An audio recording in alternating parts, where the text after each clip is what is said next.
Qu'est-ce que je suis fatigué, putain, Sex Education saison 3 m'a vraiment retourné l'esprit. Putain, on est d'accord que Otis plus Ruby c'est supérieur à Otis plus Maeve, hein? Qu'est-ce que t'en penses, Jean-Claudette?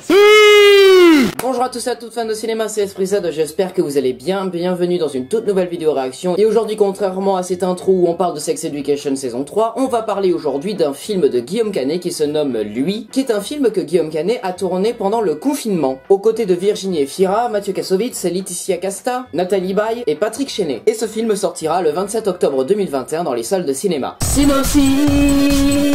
Un compositeur en mal d'inspiration qui vient de quitter femme et enfant pense se trouver refuge dans une vieille maison à flanc de falaise sur une île bretonne déserte. Dans ce lieu étrange et isolé, il ne va trouver qu'un piano désaccordé et des visiteurs bien décidés à ne pas le laisser en paix. Et apparemment, ce film est un thriller dramatique, donc on va découvrir la bande-annonce tout de suite, lumière, moteur, ça tournerait, action. Syrah, qu'est-ce que tu penses de ce speech un peu bizarre? Food. Oui, c'est vrai. Bon, après, c'est un film avec Guillaume Canet, réalisé par Guillaume Canet, écrit par Guillaume Canet. Franchement, il y a que Guillaume Canet, et en plus, le titre du film, c'est Lui, donc franchement, Guillaume Canet, égocentrique. Transition, souris. Tu quittes la maison sans dire au revoir aux enfants, tu me dis que t'as besoin de t'isoler, de réfléchir.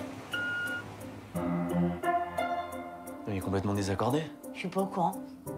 Et qu'est-ce qu'il y a là-haut? Faut pas monter. Bon, tu peux me passer les enfants, s'il te plaît? Ils sont pas là. T'es avec qui, là?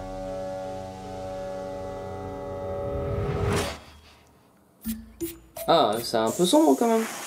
Bon, c'est juste une petite crise d'angoisse. Un maintenant et au coucher pendant 2-3 jours.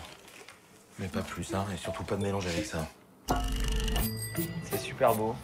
Ici, c'est très calme. Laetitia Casta, génial, c'est sa maîtresse. Sa maîtresse? Non? Elle est bien ta femme. T'es vraiment un con. Enfin non, je sais pas. Mais qu'est-ce que tu fais là, toi? T'es pas encore couché? Bah non, il fait même pas nuit. Voilà, maintenant il fait nuit. What? Comment il a fait dit que ça? le piano serait accordé et c'est pas le cas. Ah bon? Ah ouais, c'est très étrange. Franchement, qu'est-ce qui te fait penser que je couche avec ton pote?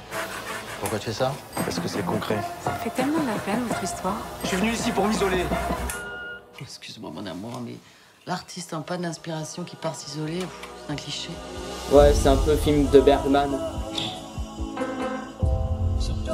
C'est pas malheureux de faire un enfant pour en arriver là. Faut que t'apprennes à accepter certaines choses de toi. T'es victime de toi-même. Tu veux quelque chose qui n'existe pas? Oula, Tu bim. veux rentrer? Dans la tête. Attends! Ta gueule! J'ai l'impression que ça me fait du bien d'être ici. Ah oui. Tu vas sauter?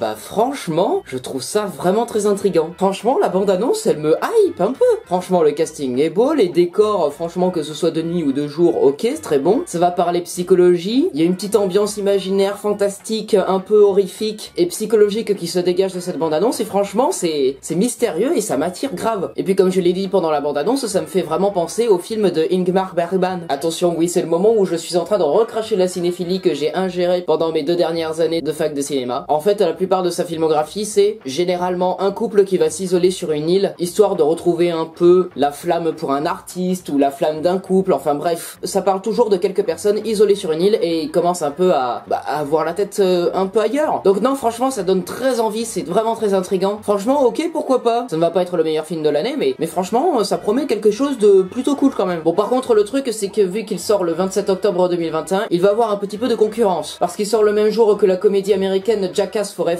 qui est le 4e film Jackass, si je dis pas de bêtises. Il y a la comédie policière française Murder Party qui s'inspire énormément de À couteau tiré. Il y a la comédie française de Fabrice Eboué et Barbac. Il y a le fameux film d'Edgar Wright Last Night in Soho avec Thomasine McKenzie et Anya Taylor-Joy. Il y a aussi la comédie dramatique avec Valeria Bruni Tedeschi, Marina Foïs et Pio Marmaille, La Fracture, qui a été distribuée à Cannes. Un autre film aussi qui a le label Cannes, The French Dispatch, le tout nouveau film de Wes Anderson. Et sort aussi le thriller dramatique avec Nicolas Cage, Pig. Beaucoup de films pour ce 27 octobre 2021. 2021, voilà. Et en plus, ça sera la semaine après la sortie de Halloween Kills, Venom 2, etc. Donc il va y avoir un tas de sorties, ça va être énorme la fin du mois d'octobre. Espérons que je puisse aller voir lui au cinéma parce que franchement, c'est très attirant. Voilà, c'est la fin de cette vidéo réaction, j'espère qu'elle vous aura plu. Si c'est le cas, ben, n'hésitez pas à vous abonner, partager, commenter, liker cette vidéo. Et n'hésitez pas aussi à me suivre sur tous les réseaux sociaux, on se retrouve très prochainement pour une nouvelle vidéo réaction. C'était Esprit Z, coupé. Alors Sarah, qu'est-ce que t'as pensé de cette bande-annonce? Food. Oui, bah exactement comme moi, je pensais au départ que ça allait être un film français, tout ce qu'il y a de plus banal, un film un peu bobo bourgeois, assez égocentrique, et en fait non, ça a l'air vraiment d'être une proposition de cinéma psychologique assez intrigante.